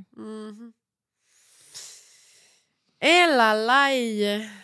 Il y a une photo des 12 jurés, les 12 dos en habits, chapeau melon et tout. Ils ont pris comme une group picture. Là. Puis ils l'ont donné à Lizzie en cadeau après le procès. Genre, souvenir! Genre, on est les 12 boys qui t'ont aidé à t'en sortir, genre. Qu'est-ce que c'est ça? C'est vraiment absurde. OK. 2 mois après le verdict, Lizzie et sa sœur Emma emménagent ensemble dans une belle et grande maison dans le quartier de Hills, comme elle le rêvait. Bon. Mais la vie de Lizzie est marquée à jamais par cet incident. Innocente ou non, ça l'a vraiment gâché sa vie. Ou du moins, ça l'a beaucoup affectée. beaucoup de gens de là-bas et à l'église la rejettent. Oui, elle avait un petit fan club, mais l'opinion générale, c'est quand même t'es une tueuse puis tu t'en es sortie. Mhm. Lizzie devient la curiosité de Fall River. C'est comme la vieille fille célibataire qui a été soupçonnée de meurtre et que là, elle sort jamais de chez elle dans sa vieille maison, là, genre Edward Ouais. Scissorhands vibe, un peu comme. Ouais. Elle est suivie par les gens dans la rue. Elle est regardée de haut chaque fois qu'elle apparaît en public. Les enfants la suivent, lui font des pranks chez elle. Puis j'ai vu dans une source que des fois, elle laissait une hache sortie juste pour faire fuir les enfants. Juste pour, genre, profiter du fait Oui, que tout le monde genre, pense qu'elle est tueuse. Chris, si vous pensez que je suis une tueuse, ben laissez-moi tranquille. Ouais. Elle m'a vous tuer. Hein, mais comme, Non, parce je que- comprends. je pense pas que... À jouer avec ça, là. C'est ça. Puis je suis comme, j'aurais peut-être fait pareil si on me lâchait pas patience, là. Lizzie, elle a eu un petit Winona Ryder moment, là. Elle a été accusée de shoplifting 4 ans après son acquittement. Malgré qu'elle était riche, là. Mais bon, peut-être que, comme Winona, on sait pas trop, là. Mais sinon, Lizzie, elle a passé sa vie très tranquille, sous le radar. Elle aime voyager à Boston, New York et Washington. Elle dîne dans des restaurants chics, elle va au théâtre. Une femme de loisirs. Elle va rester célibataire, de ce qu'on sait. Elle va beaucoup s'investir dans la cause animale, la protection des animaux. Elle adopte même 3 Boston Terriers qui s'appellent Royal Nelson, Donald Sturt et Laddie Miller. J'aime qu'ils ont des noms de famille. Ouais, c'est ça. La dernière photo d'elle qu'on a, elle a les cheveux gris, elle a l'air d'une petite grand-maman, elle est assise sur une petite chaise berçante sur son perron, puis elle flatte un de ses chiens. C'est comme une photo douce, paisible. Mais creepy, Mais un on peu. peut pas s'enlever de la tête la question, est-ce que cette photo, c'est une dame une meurtrière qui s'en est sortie, là? Ouais. Genre, c'est-tu... Qui a tué son père et sa belle-mère avec une hachette. Ouais, violemment, là. Jusqu'à défiguration complète. Oui. 10 C'est et 18 creepy, coups. tout ça. Mhm. Elle s'est mystérieusement chicanée avec sa sœur Emma en 1904 et Emma a quitté la maison en 1905. Les sœurs ne se sont plus jamais revues suite à cela. Et elles sont toutes les deux décédées en 1927. Lizzie la première le 1er juin 1927 d'une pneumonie à 66 ans. Puis Emma 9 jours plus tard à 76 ans. What the fuck? À 9 jours d'intervalle, les deux sont mortes, puis ça faisait 1 an qu'ils se parlaient plus. Ils se boudaient pour une raison qu'on ignore. C'est tellement bizarre, tout ça, là. Je comprends rien. Elles ont été enterrées dans la même concession que leur père et leur belle-mère. Hey, je comprends pourquoi c'est devenu une histoire aussi Mhm. sensationnelle, Ben oui. sensationnaliste. Genre, ça me creep, là. C'est une histoire à dormir debout, là. Mhm. Vraiment. Lizzie écrit sur son testament « Je lègue à la Ligue de sauvetage des animaux de Fall River la somme de 30 000 $, donc c'est très beaucoup pour l'époque, Ouais. ainsi que mes actions dans la Stevens Manufacturing Company. » I guess que elle avait des actions quelque part. Mhm. Elle dit « J'ai toujours aimé les animaux. Leurs besoins sont grands et rares sont ceux qui s'occupent d'eux. En échange de ce don, je veux que vous vous engagez à vous occuper de mes 3 chiens. »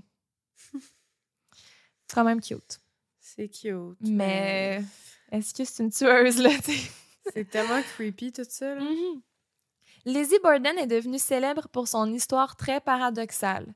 Elle est à la fois une représentation féministe de l'indépendance féminine à l'époque victorienne, des femmes célibataires qui refusent de se marier, de se conformer aux normes sociales, mais aussi, en raison des stéréotypes sexistes, personne ne pouvait croire qu'une femme bien élevée, une vieille fille immariable comme elle, puisse tuer quelqu'un à coups de hachette. Mhm. Selon le Smithsonian Magazine, cette histoire soulève la question du nombre croissant de femmes nées aux États-Unis à la fin du 19e siècle en Nouvelle-Angleterre qui restaient célibataires.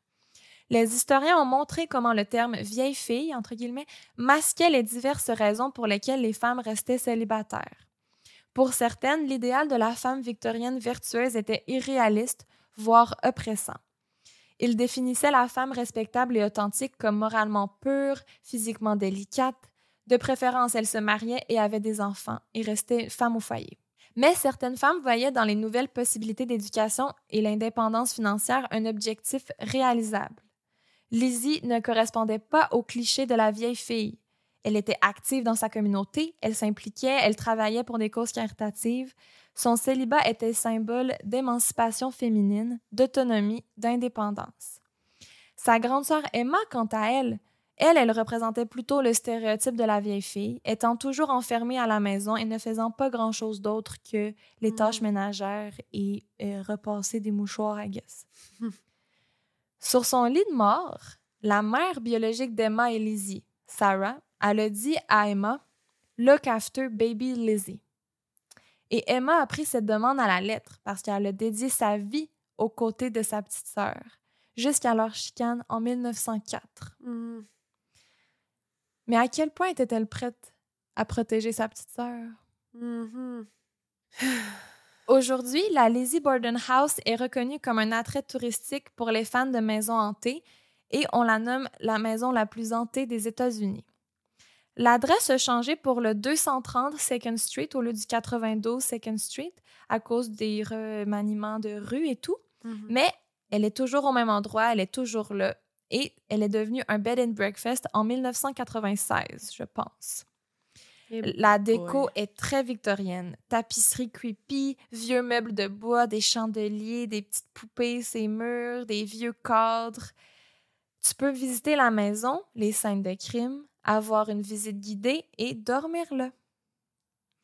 Les visiteurs entendent des pas se promener la nuit. Il fait toujours extrêmement froid. Une présence lugubre monopolise l'atmosphère. Semble-t-il que la maison est hantée par les esprits des Borden. Est-ce que c'est genre pas loin de Salem, ça, justement? Parce que c'est comme tu as dit, c'était au sud de Boston. Massachusetts. Ouais, c'est ça. Ça doit être juste à côté. Souvent, on aperçoit une femme âgée errant dans la maison.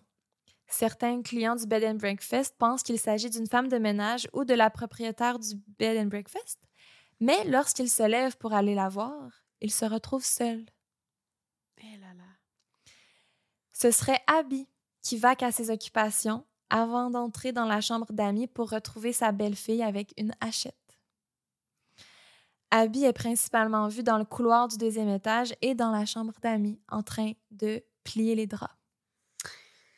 Les visiteurs qui dorment dans cette chambre sentent souvent les draps se resserrer autour d'eux. Puis, ils entendent un frottement, comme si des mains glissaient sur les couvertures, avec une légère pression sur leur poitrine et leurs jambes. Abby était connue pour lisser méticuleusement les draps. Son lit était toujours parfaitement fait. J'hésite entre y aller ou pas y aller. Là. J'ai le goût de packer mes bagages, puis on fait un petit road trip, puis on y va. Ouais, c'était à genre 5h30 de route. OK. Puis c'est pas cher. Bye! On y va. Lizzie aussi est présente dans la maison.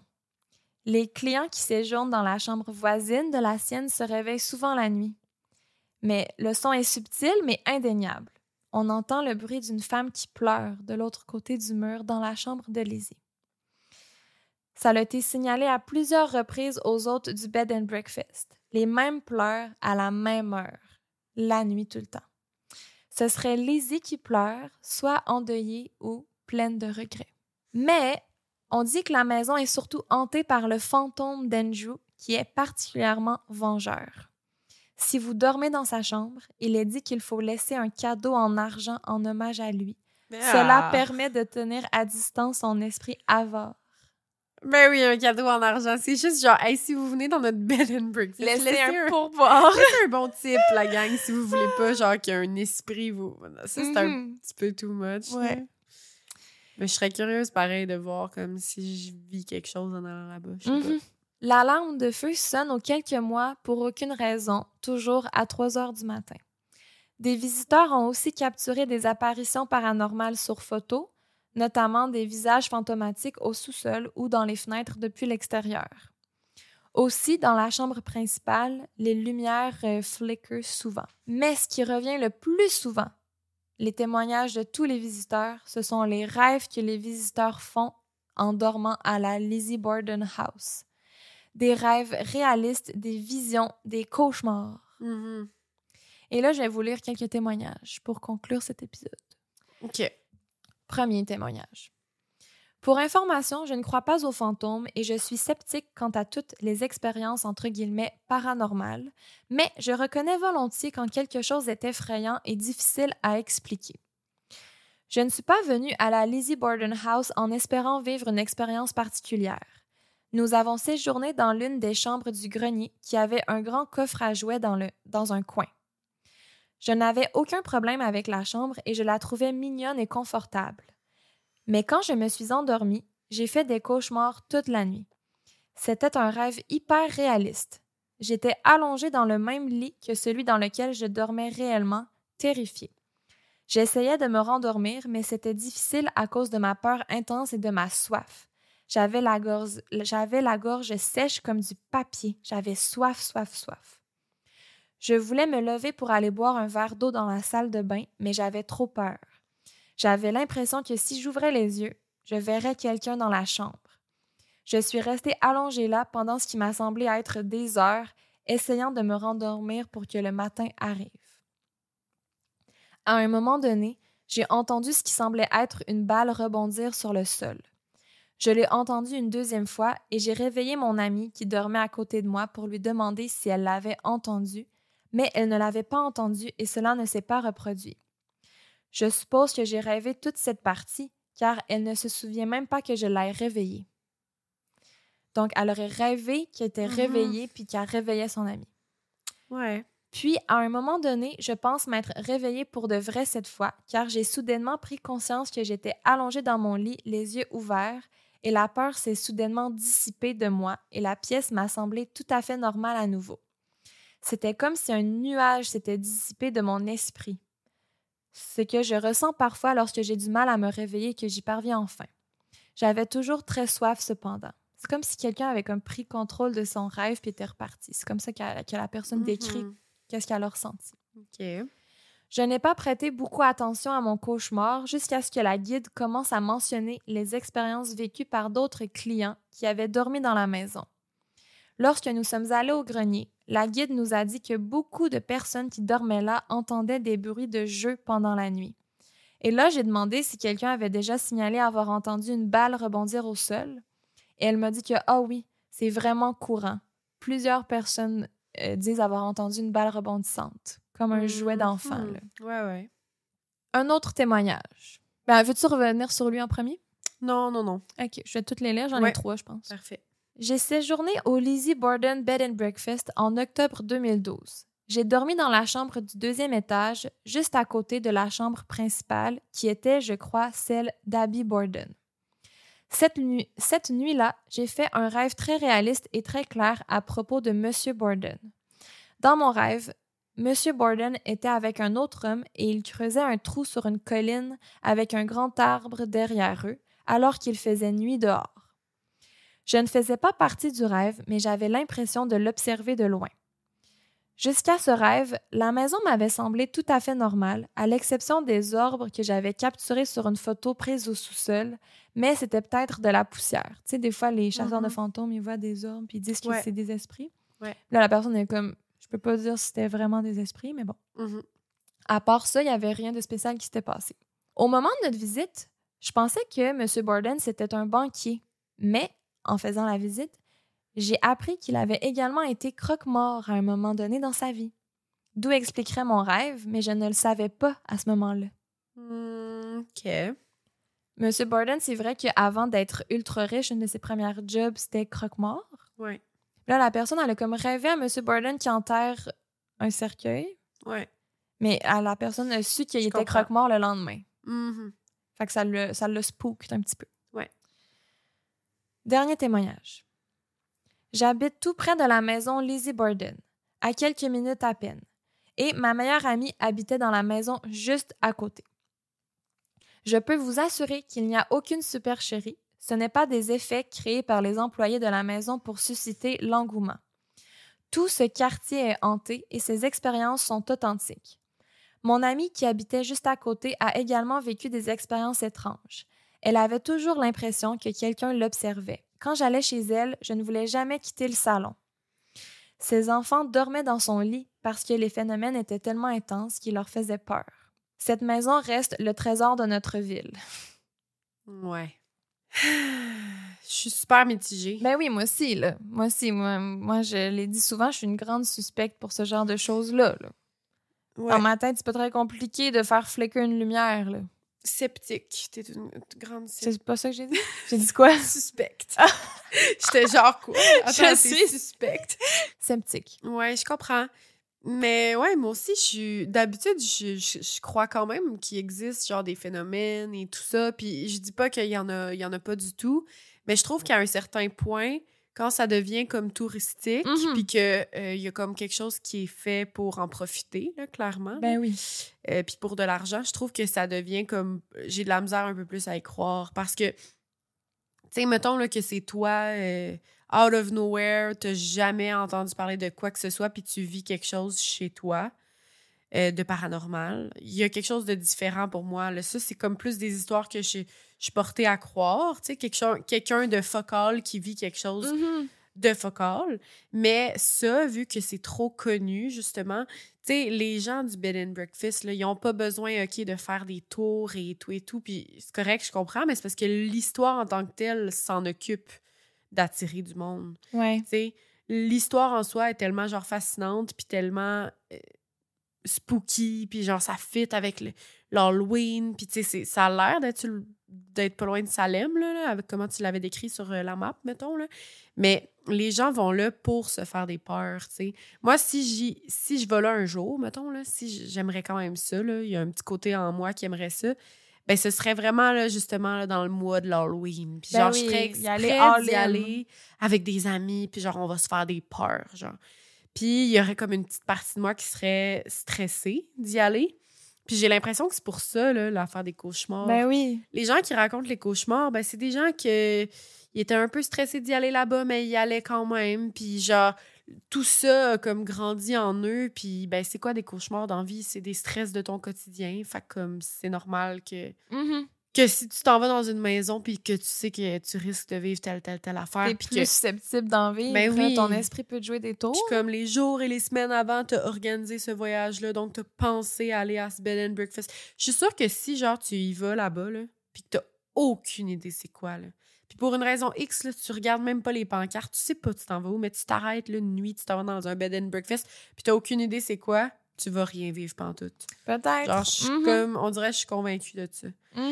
Fait que c'est ça qui me pousse à faire genre, je trouve ça poche, tu sais, qui en profite, là, genre, parce que oui, c'est une histoire incroyable. Oui, il y a mon petit démon sur mon épaule qui est comme, j'ai envie d'y aller, j'ai envie de vivre. Moi aussi, c'est d'expérience. Fuck that, je leur donne du type. Genre, je veux comme toutes les encourager puis tout ça. Mais il y a une autre partie de moi qui me dit, crime, c'est quand même 2 personnes qui ont été vraiment, genre, assassinées violemment. Puis plutôt que de mettre la maison en cendres, puis de comme essayer de passer à autre chose, de la purifier, de rendre ça comme un mémorial, genre quelconque, ben non, on en fait une attrape touriste. Je trouve ça un peu dommage, mais bon, en tout cas. Mais je sais pas si vous avez écouté American Horror Story saison 1, il y a un petit côté de moi qui aime l'idée de penser que l'histoire, c'est un peu ça. C'est une maison qui a eu des meurtres, puis les fantômes habitent la maison et tout. Genre, ça me fait penser à ça. Puis je trouve ça pas le fun, parce que oui, c'est macabre, là, mais il y a une partie de moi qui aime y croire. Mais je suis vraiment consciente que dès que ça devient un bed and breakfast, ça perd tout son cachet, mettons, spooky. Là, 100%. Réaliste, je veux dire, de paranormal. Ça reste spooky, mais je veux dire, ça perd toute crédibilité, genre. C'est ça. Mais on dirait que l'époque, l'endroit, tu sais, la maison victorienne, tout ça, c'est genre parfait pour se raconter une histoire de peur, là. Tu sais, je veux dire, ça fit super dans le Occultober, justement, parce que ça m'a mis dans une ambiance, puis genre, l'histoire était excellente quand même, puis tout. Mais mettons, là, que genre, vraiment, on creuse, puis qu'on retourne là-dedans, genre, il y a quand même eu 2 meurtres, là, genre, épouvantables, puis on dirait qu'on y pense même pas en ce moment. On pense juste, genre, c'est dommage.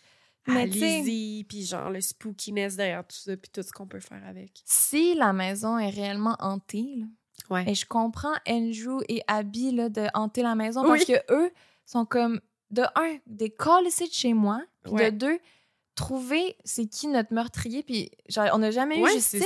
c'est ça. 100%. Mhm. Pour conclure, là, suite au dernier témoignage qui dit tout le quartier est hanté, ça a de l'air que difficilement prouvé, genre, hors de tout doute, là, mais selon les sources, c'était crédible. Là. Mais, tu sais, on entend aussi des rires d'enfants dans cette maison-là, des jeux, des balles rebondissantes.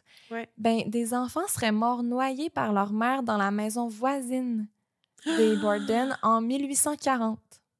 La mère serait Eliza, qui était mariée à Ludwig Borden, le grand-oncle de Lizzie. Bizarre. Mhm. Tout ça est Oui. bizarre. Pour te raconter rapidement l'histoire, Ouais. ça commence avec Ludwig, le grand-oncle de Lizzie, qui était un coureur de jupons qui a eu 4 épouses au cours de sa vie. Mais là, c'est pas si inhabituel que ça pour l'époque. Malheureusement, il est clair en regardant l'histoire et tout que Eliza, sa dernière femme, souffrait énormément de dépression postpartum, une condition vraiment peu connue au 19e siècle. Eliza elle a eu 3 enfants avec Ludwig en très peu de temps. Holder, Eliza Ann et Maria. Les détails s'étant perdus avec le temps, tout ce qu'on sait, c'est qu'elle a tué 2 de ses 3 enfants, épargnant sa plus jeune Maria, et qu'elle se serait enlevé la vie peu de temps après. Hey boy. Certains racontent qu'elle aurait brutalement assassiné 2 de ses enfants en les jetant dans la citerne de la cave de la maison, puis qu'elle serait montée à l'étage pour se trancher la gorge avec le rasoir de Ludwig. Ouais, c'est sûr que des meurtres violents comme une maison à côté de l'autre, Mhm. ça se peut, là, oui, que, genre, effectivement, quelque chose le qui se quartier, il y ait une mauvaise vibe, là. Genre, je peux vraiment Mhm. comprendre. On pense même que le mari d'Eliza, Ludwig, s'est suicidé peu après cette épreuve, incapable de supporter ce que sa femme avait fait et la perte de ses enfants. La petite Maria s'est donc retrouvée seule survivante de cette tragédie. Ça explique pourquoi plusieurs personnes entendent des bruits d'enfants qui jouent la nuit, des balles, des ballons, des pleurs. Les 2 petits fantômes des voisins seraient venus rejoindre les Borden pour hanter la Lizzie Borden House. Je comprends. Plusieurs touristes laissent des jouets pour les enfants au grenier et il y a même un coffre à jouets au grenier. Même s'il n'y avait pas d'enfants qui habitaient dans cette maison-là depuis des années, là, c'était quand Lizzie était petite, mais c'est tout. On peut donc penser que la famille Borden est maudite avec toutes ces tragédies et troubles. Des questions ont été posées sur la santé mentale de la famille Borden en général et de Lizzie elle-même, parce que si elle a fait ça, clairement, il y avait de quoi qui tournait pas rond dans sa tête. Mhm.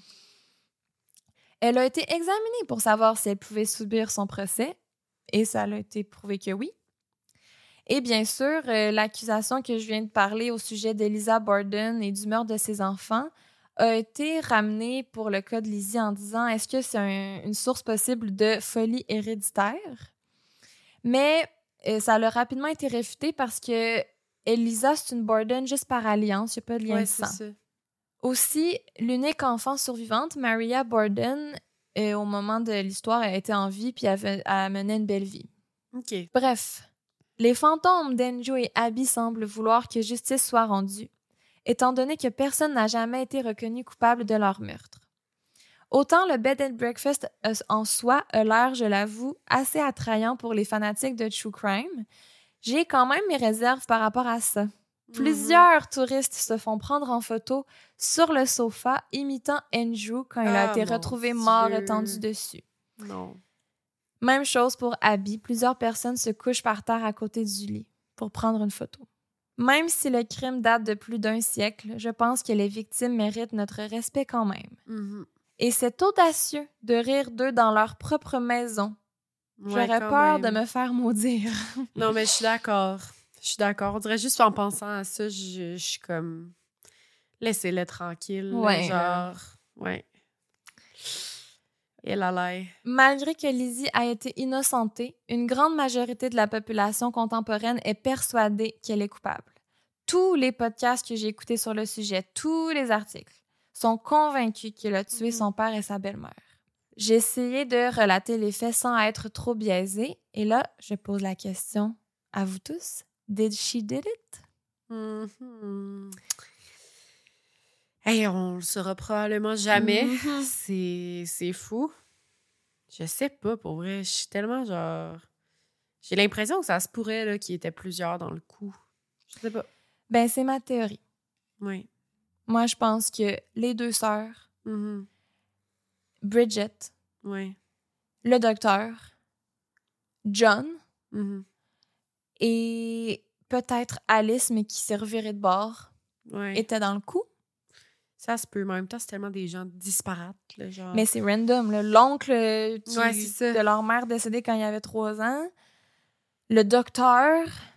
Mais c'est parce que je trouve tous les témoignages plus ou moins crédibles. Ouais, c'est ça. C'est Puis, qu'on dirait qu'on n'a rien. C'est ça, mais Bridget aurait dit, selon les sources, sur son lit de mort, qu'elle avait menti pour protéger Lizzie. Est-ce que c'est une rumeur qui est venue à travers le temps? Ou c'est vrai? Ah, c'est que c'est frustrant de savoir. On saura jamais. Mais bon, moi, je pense que... Si c'est pas elle, c'est qui, là? Ouais, c'est ça. Ça a l'air personnel et vengeur comme crime, là. C'est pas mal sûr que c'est elle, là. Puis surtout qu'elle a eu du temps, là. Moi, c'est ça qui me rentre pas dans la tête, mais qu'elle a eu du temps après le meurtre, puis avant la fouille, puis que vraiment, tu sais, ils l'ont laissée 3 jours toute seule juste pour qu'elle prenne soin d'elle, puis qu'elle relaxe tranquillou, là. Mais juste ça, je suis comme... Bah, c'est comme une esti de grave erreur, là. Genre, il peut s'être passé bien des affaires pendant ces moments-là, puis... Ben oui. Ouais, non, moi aussi, mon hypothèse, c'est que ce soit elle et potentiellement des complices, là, genre qu'ils soient comme un peu tous dans le coup, puis que, dans le fond, ils l'ont un peu tous protégé, puis que... Ben, au moins, Bridget, Lizzie et Emma étaient dans le coup, je pense. Ouais. Tu sais, Bridget, là, elle devait pas bien les aimer si elle se faisait appeler Maggie, là. Ouais. Puis là, la journée qu'elle file pas, qu'elle a mal au ventre, Abby, elle l'envoie à nettoyer toutes les fenêtres de la maison, là, qui est pas une tâche super le fun, genre, peut-être. Qui était comme genre, fuck you. Peut-être que c'était full prémédité, peut-être que c'était soudain. Peut-être que c'était soudain, mais que genre, elle était pas contre, là. Enfin, ouais, c'est ça. Je sais pas. Peut-être que Lizzie lui a dit, dis rien, puis t'as une partie de l'héritage. Puis peut-être que Emma...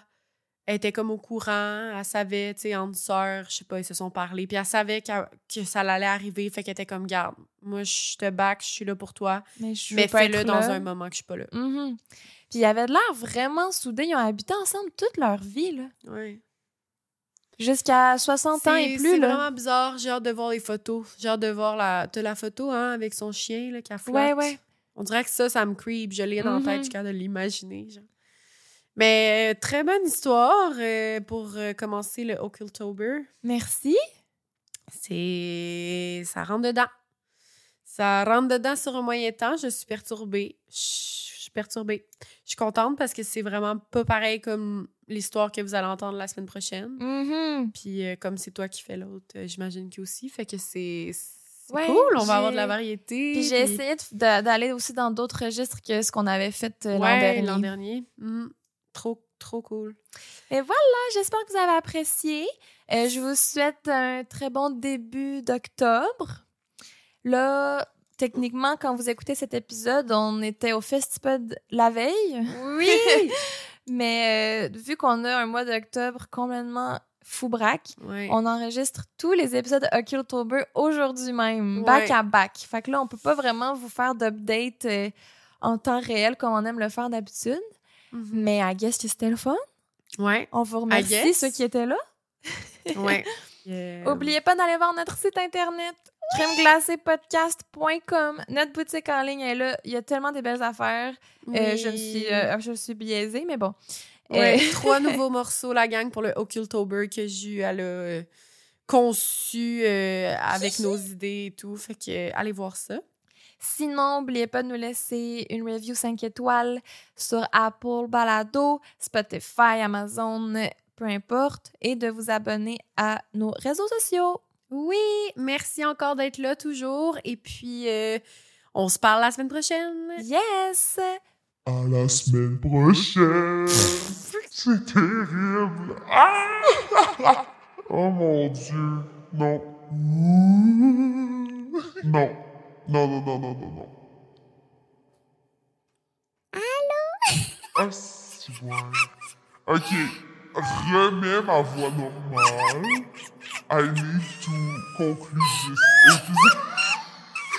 Ça fait vraiment pas.